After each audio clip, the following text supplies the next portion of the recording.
Hi, and welcome to day one of the Introduction to Mindful Eating. Today's topic is body awareness. Recognizing your body's signals is the first step to mindful eating. Without this step, one cannot truly sense the feelings of hunger or fullness.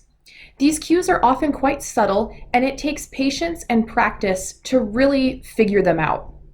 Noticing these signals is like learning a new skill. In today's focus, I will provide tips to help you recognize your body's cues. But remember, it takes practice, and it is a skill that will likely be developed over time. It'll most likely take a few tries before you figure out your own unique mindful eating style. Hormones are what biologically signal hunger and fullness to your brain. These hormones work together to keep your body energized. In the coming days, we will be focusing on the two hunger hormones, or the two hunger and fullness hormones, leptin and ghrelin, and we'll dive deeper into those as we discuss hunger and fullness cues. Unfortunately, it's fairly easy to override or ignore these cues, and sometimes skipping a meal happens or overeating happens. We might skip a meal because you're working on a project and you get distracted and caught up on the deadline, and that's okay, it happens. Other times you might overeat at dinner because you had a stressful day and that feeling of fullness brings you comfort. But the most important thing is to be aware of these times, make a mental note of them, and consider pausing the next time it happens. Then ask yourself, what do I really need in this moment?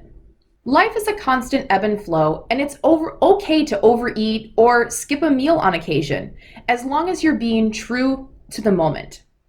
Do your best to plan ahead and follow these 3 steps. Step number 1, be prepared.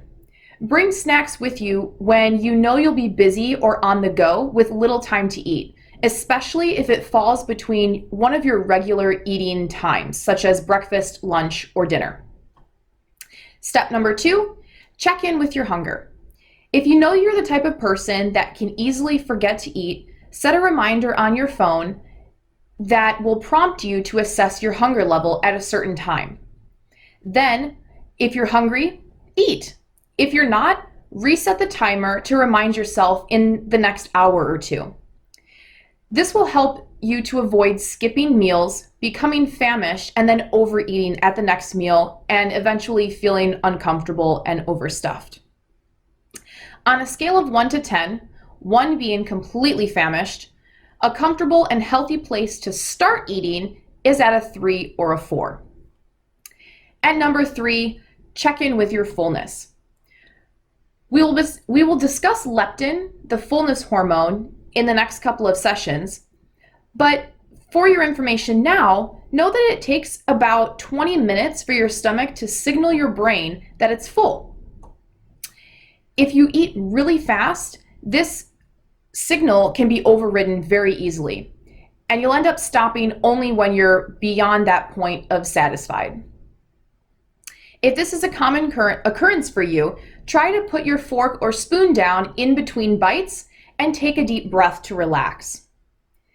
Then, before finishing your plate completely or going back for seconds, wait a few minutes and check in with your hunger and fullness cues to see if you really need more or if you're comfortably satisfied.